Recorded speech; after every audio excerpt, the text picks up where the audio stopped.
عنوان قصيدتي فحيح الأشجار لعصبة الأشرار. شلت أياديكم، شلت أياديكم من الباطي يا قاطعي شجر الزعرور والبلوط.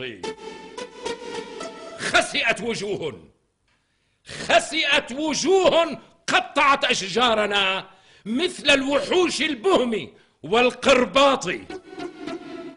وتركتمونا يا عديمي ذمة في غمرة اليأس المرير والإحباط.